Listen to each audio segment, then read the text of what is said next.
The past lies like an Alp upon the human mind.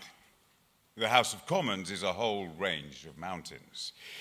If the new member gets there too late in life, he is already trailing a pretty considerable past of his own, making him heavy-footed and cautious. When to this is added the visible penumbra of 6 centuries of receding legislators, he feels weighted to the ground. Often, he never gets to his feet again. His first impression is that he is in church.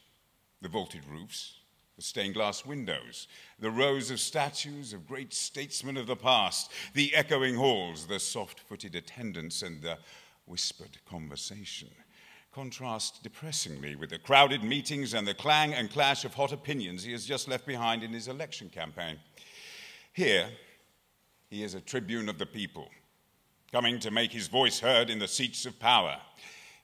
Instead, it seems, he is expected to worship, and the most conservative of all religions, ancestor worship. The first thing he should bear in mind is that these were not his ancestors. His forebears had no part in the past, the accumulated dust of which now muffles his own footfalls. His forefathers were tending sheep, or ploughing the land, or serving the statesmen whose names he sees written on the walls around him, or whose portraits look down upon him in the long corridors. It is not the past of his people that extends in colourful pageantry before his eyes. They were shut out from all this, were forbidden to take part in the dramatic scenes depicted in these frescoes. In him, his people are there for the first time. And the history he will make will not be merely an episode in the story he is now treading. It must be wholly different as is the social status which he now brings with him. To preserve the keen edge of his critical judgment, he will find that he must adopt an attitude of skepticism, amounting almost to cynicism.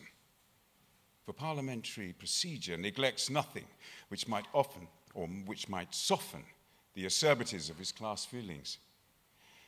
In one sense, the House of Commons is the most unrepresentative of representative assemblies.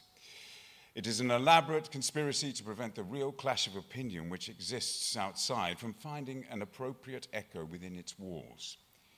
It is a social shock absorber, placed between privilege and the pressure of popular discontent.